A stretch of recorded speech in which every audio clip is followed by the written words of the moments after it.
Y'all had a conversation about me. I had some rebuttals to some things that was being said on there. So we can talk about it. How you want to jump into it? All right, before we get to that, because I didn't go, how was the pool party?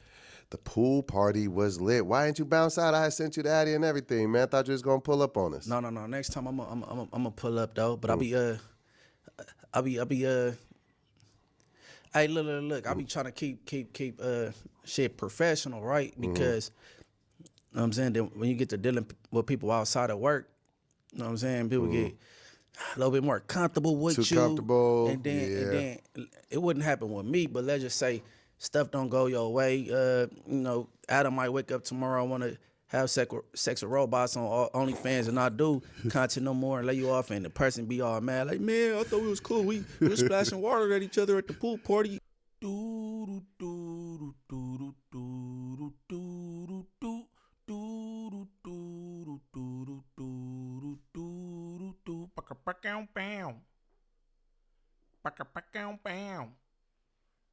What's the righteous word? It's your boy Gangland Neem, aka Neiman IB for the E.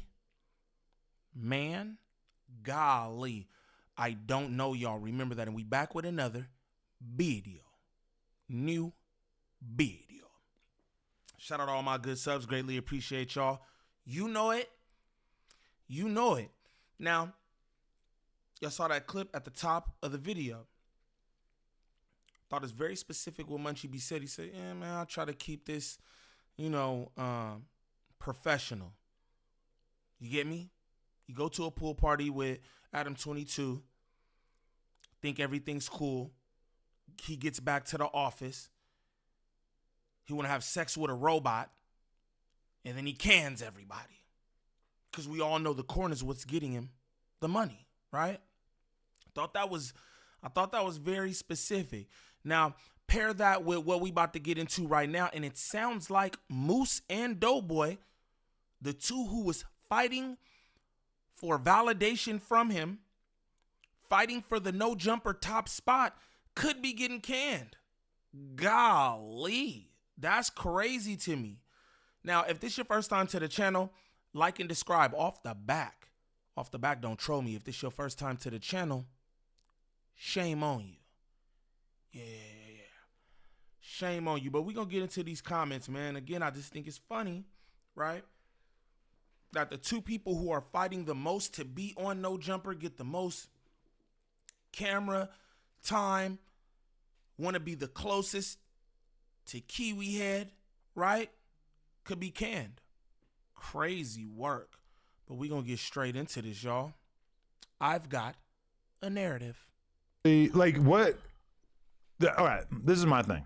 Is I have said whether he or Moose or whoever, whether they work out on the channel, it doesn't really have that much to do with like my opinion or like my willingness to have them on camera or my desire to have on camera.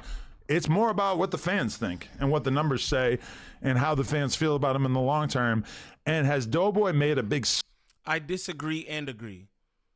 I disagree that it has more to do with the fans and not what he has to say about it. I agree it definitely has to do with the fans, but I disagree with it. It has nothing to do with how he feels.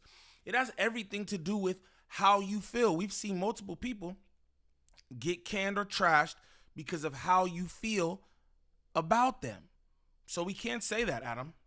We cannot say that. Splash on the way in? Yes. I'm sure that every time he's ever entered a pool, he made a big splash. But it also kind of feels like the fans are maybe like not talking about him because they're so amused by him. But some of it does feel like genuinely kind of hateful, wouldn't you say? I like DoBoy. I like him too, but I'm talking more from the perspective of the fans. But the fans, like, they got this thing like it's some people they love to hate. You with me? So that they tapping in to talk shit or to see what you know what I'm saying? Also, Adam, I kind of disagree with you. I think the people that are on this channel is 100% determined by who you want to have on there and who you fuck with. But ultimately, everybody's existence on the channel really comes down to like how well the fans are appreciating them. You know? Yeah. But here's the thing. Like, okay, for example, look at Flock. But if the fans, well, what's the deal with Tam then? because the fans ain't really had no problem with Tam. I feel like in the beginning they were like, oh, she's boring, whatever. Then it was like, hey, she's just a podcaster. But you ain't like Tam. So you is having Josh ignore her and not reach out to hop back on that news where y'all need her. Pay attention. So when Flacco first came over here, people hated his ass. There was like Stanky gate. there was so much negativity about him, but you believed in him, and you kind of like He got a very long runway, but it's like I think it's fair to say that like the people never really fully got on board with Flacco as a podcaster. But you still had him up there. And that's my point. Nobody ever got on board with Poetic Flacco as a podcaster on No Jumper, but you had him up there until he decided that he was bigger than the program and bounced out. Straight like that. Hey, I mean, His channel does very well. Him as a podcaster, in particular, when you look at the podcast that he's doing with T-Rail, the numbers kind of tell a different story, right? ass. so you're saying he's like better as a creator, just like making If I was him, I would be all in on doing the videos. And I wouldn't really be thinking about podcasting just because it feels like he's had so much time on camera as a podcaster. And then meanwhile, his personal videos just do so much better. Now, granted, podcasting's easy. You can just kind of talk, but it doesn't feel like the best use of his time. But like, okay, and for example, this show right here, you have the shows that you're on, you put people that you want to talk to on, even if someone's super popular. True. Right? I don't get that feeling. I don't get that feeling. Okay, but Sharp. I'm going to tell you, I don't think Adam22 likes Spody Face. He's always making some wild comments about him in front of his face and behind his back to the likes of Racker and Hennert, right? He's always taking some digs at him. I don't think he likes Spody Face much, but I'm going to tell you this. I think he likes to have him around for just what he does. Pick at him. He likes his reactions when he's picking at him. You know what I'm saying? So again, you are the determining factor in who stays around here. Pay attention. Sharp was on this channel, popular as fuck, probably the most popular person at one point, and he wanted to be on this show super bad, and you weren't fucking with it. He sucks as a communicator. You just didn't want him on the show.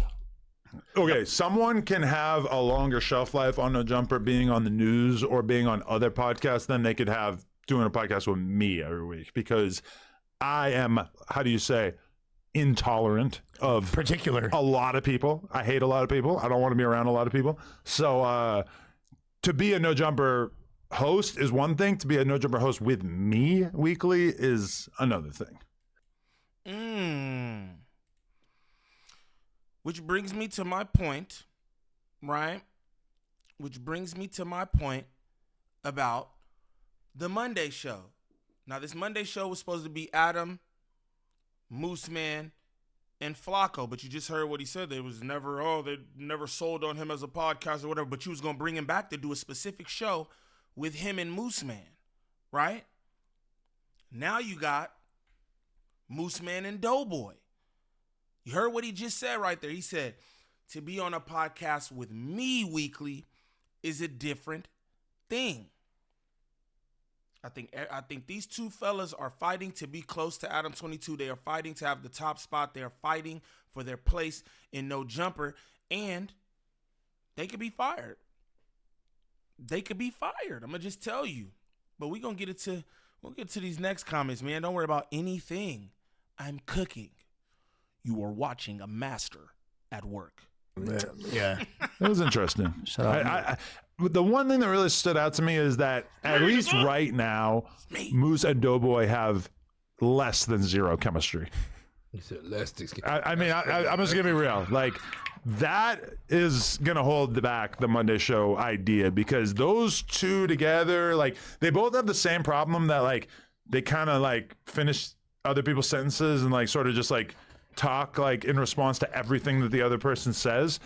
But I don't know. Oh man, like the craziest thing about that episode though, if you really wanted to highlight one thing, is the fact that DoBoy states his thing about how he doesn't think it's a big deal for non-white people to say the N-word, and he states his case about how he doesn't think it's a big deal for people to do blackface. And Nick Cannon who, to his credit, he did the Cannon's Corner series. He's done a lot of content that was focused on racial issues, even if it hasn't really been like his main thing in recent years. But Nick Cannon, like, had his explanation of why blackface is bad, like, pretty on deck, probably better than anybody else on the podcast because he's clearly like looked into it a lot. And I want to say this too about Nick Cannon. It was brought to my attention that Nick Cannon did a sit down with Candace Owens, right? We know how Candace Owens speaks about our people, even though she's the same hue or whatever, right? He had a sit down with Candace Owens where he told Candace Owens that we need to stop the victim mentality. We meaning black people, right? But then he sat up there with DoBoy and Moose Man on No Jumper and talked about how, blackface has all this historic trauma from slavery and this, that, and the other, which I completely agreed with. But again, it was brought to my attention that he sat down with Candace Owens and told her that we need to stop the victim mentality. I just want to point that out because I thought that was wild.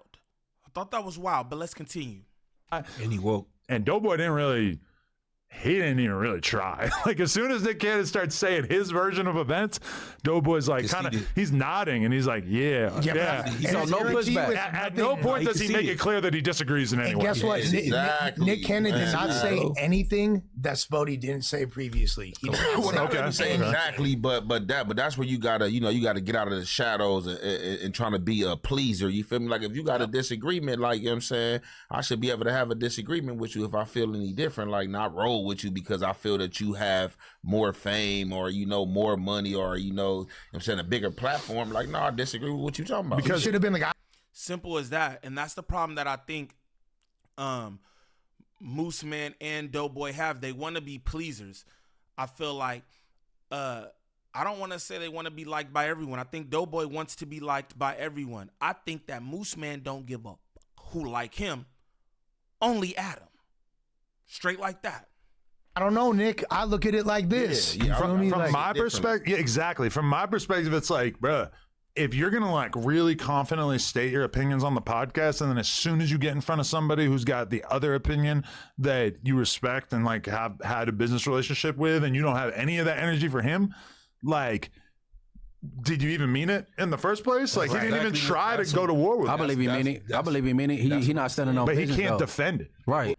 I said the same thing too, because I reacted to that clip and I was just like, damn, DoBoy, you don't have nothing to say? You don't have nothing to say sitting there sucking on a damn pen, but you don't have nothing to say. You felt so strongly about the matter, right? Now you have Nick here, who's a fellow comedian, entertainer, whatever, and he's schooling you, but you ain't saying nothing. You're not saying nothing. Meanwhile, again, Lush pointed that out. Spodyface made all those same points, minus like the jingle bells and all that, right? He made them same exact points, and you argued Spody down. Oh, DoBoy, you looking like a do-boy. You looking like a do-boy. He said, man, if you got to cook me, I don't mind. I don't know if you gonna like me. Come on, bro, that shit looking funny in the light, gang. It's looking funny in the light. But that goes to Lush's point. So if you agree with it when Nick is saying it, but you don't agree when I said it, Boom. The boy sent you. That's why we all. Well, I'm speaking I for him. That's why a lot of people. But Wack would never say, "Oh, DoBoy, I want you to say that blackface isn't a big deal on the podcast." Wack doesn't care about that at all. No. He would never say anything. I don't think that. No, but we that's, talking about but as that's far the thing. as Because ultimately, he's not sending gonna somebody out and going for him. He's not gonna go against what Nick says, regardless, and that just kind of. But I think he would if he felt confident in his argument. But I don't think he has a coherent argument. I'm just saying, He was just saying how he felt, but he wasn't really like willing to think it through to the extent of being able to form a counter argument. But he argued me down for a whole hour. I think it's a status thing, man, because it's like, if that's how you feel, like, like genuinely, like regardless of who say it, you know what I'm saying? It don't matter, man. You gonna stand on that. You can't be going with what Nick say just because of business opportunity or opportunities you will have, and you feel if you go against them that them opportunities might dry up or a relationship might dry up. Shit, man. It's just, you know, I'm pretty sure Nick got a lot of friends that disagree with shit or he chop shit with and be like, oh no, nigga, I ain't with that. You tripping. You feel me? No, for sure. But then I agree 100%, but then he'll take on really like foolhardy points that he doesn't have to because he thinks going against the grain is good at podcasting, which it is. But if you're going to like make a point that really doesn't make fucking sense, like the whole, for example, him trying to argue the game versus Tupac, that's something that that was crazy. Because even Wack, I brought that up on the Wack pod with Mitchie, and even Wack kind of like shut it down. And like, obviously Wack is going to give Game more points or more credit than like almost anybody else. But even he was like not really feeling it, you know? And that's just, I guarantee you the Game himself would never say that he's more impactful than Tupac. And Game is known for giving himself referencing exactly as much credit as he deserves or more. For sure. And he's also known for like, Ant says, yo, I'm feeling like Pac. Yo, red rose, white ceiling, I feel like Pac. Like he, like literally every single verse.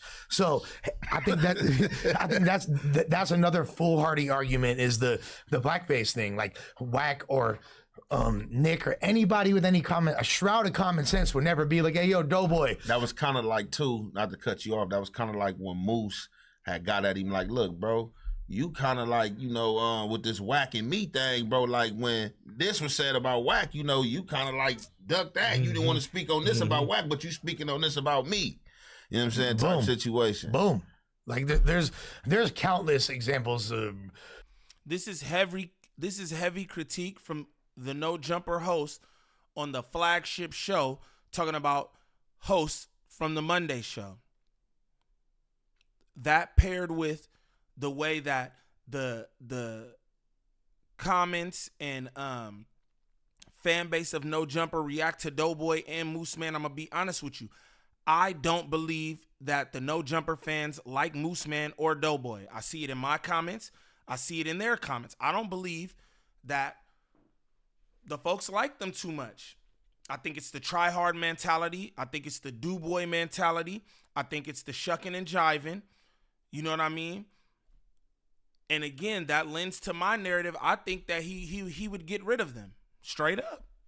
I think he would get rid of them. You heard what he said about the Monday show. They have zero chemistry, and it takes a lot to be a part of a show with me weekly. That's what Kiwi had said. That's what he said. Support this asinine conspiracy theory that I've concocted. I mean, my other thing that I noticed about their pod with Nick Cannon was that it felt less like a conversation and more just like machine gun fire questions. They're just asking questions and questions and questions, and like it didn't feel like a real conversation, which is what I think you're going for in an interview for the most part. You want it to feel a little casual, like they're talking over, like I think they're nervous. They was nervous. They're super nervous. They're talking over each other. I feel my nerves. Is that a joke I don't get?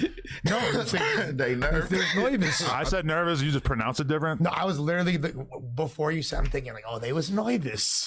Why is that funny? What if Nick said he? Hey, it's so funny because like Kiwi Head just don't get things. Like, you know what I mean? He's like, why is that funny? I don't understand. Like, so is that an inside joke that I'm not aware of? Nah, it's not. It was just funny how he pronounced nervous. That's literally it, bro. You know what I mean? Be cool, Kiwi Head. This show shit. You should fire Lush right now. Just fire him. Get off the podcast. Don't say things I don't understand. Like, yo, bro. Kiwi Head want to be Lush so damn bad. Y'all don't know it. Y'all might not see it, but I do.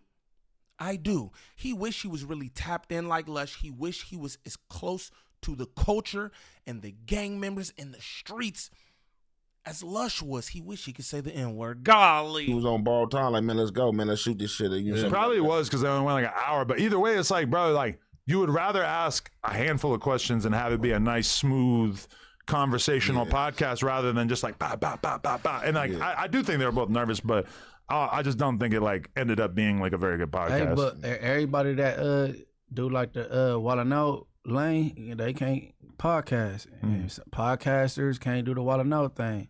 And certain rappers, they ain't even good at interviews, receiving the interview. Well, one thing that we don't really know is like what were the circumstances during which DoBoy ceased to be a consistent member of the Wilding Out cast. I think he's still like a part of it to some Well, degree. he's still doing the show on Saturday, but that doesn't necessarily mean that he's like really on that shit consistently, or like even like because everybody who leaves No Jumper, it gets discussed ad nauseum what exactly happened, why they left, what the problems were with other hosts, etc. With Wildin' Out, it's kind of like you're there, season, gone. And then you can still be cool with them, but you're not on the season consistently. Like we never found out why DW didn't work out with them. Well, they've had Justina How many Valentine times pretty was much. DW on there? I don't know, but I Because think it was a clip like it was like doing a little I think he did a joking. few He was like seasons. quiet. He did a few Like he had the seasons. little X4 face, like just quiet. Like I think he did a bunch of seasons, and then at some point, I want to know what difference any of that make now, Kiwi Head. Because now you got DoBoy. And DoBoy got you. Mm-hmm. Yeah, he got that big ass, nasty ass No Jumper tattoo on his arm, which he explained, he was going through rough times or whatever, and No Jumper, watching them, being entertained by them, helped him get through a lot. And I can't be mad at that. I still think that's atrocious. I have to say how I feel. I think that's nasty to get a No Jumper tattoo. Straight up. I'd ask this question too, which I should have asked in the interview that I did with DoBoy, right? If you was never a No Jumper host, would you have still got that No Jumper tattoo? Just curious. But anyway, y'all heard what Kiwi Head had to say during this, and he said it takes a lot to be on a podcast with him weekly. Mind you, he's giving critique on DoBoy and Moose, how they conducted the Nick Cannon interview, letting everybody on the flagship show take their shots at them as well. And I just feel like, everybody want to be stepping and fetching, right? But you never know when your time up. You never know when your time up. Shout out to Munchie B for the clip in the beginning. Shout out No Jumper for the clip. But y'all seen what Munchie B said in the beginning of this video. He said, I try to keep things business. I don't want to blur no lines. She go to a pool party with Kiwi Head, you feel me? Next day, he don't want to do podcasting no more. He want to have sex with a robot. And then you assless chaps. You done. You know what I'm talking about? With a No Jumper tattoo, all kind of friction in the LA podcast streets and everything else, and you flat out on your ass. But me and Kiwi here were cool. We're flicking water on each other at the pool party. So what? Kiwi Head ain't got no damn friends. But for anybody looking for any kind of marketing or promotion when it comes to this YouTube content creation, make sure y'all tap in with Drea the Virgo on Instagram. Again, that's Drea the Virgo on Instagram. Serious inquiries only. She working with a bunch of different content creators throughout all the sectors. She can help you with anything from views to viewer retention, thumbnails, monetization, copyright strikes, whatever it is. Make sure y'all tap in with Drea the Virgo on Instagram. But what I'd like y'all to do is comment down below and let me know what you think about Kiwi Head's comments. Let me know if y'all think DoBoy and Moose Man could be on the chopping block. Y'all let me know in the comments, man. It's your boy Gangland Neem. Peace.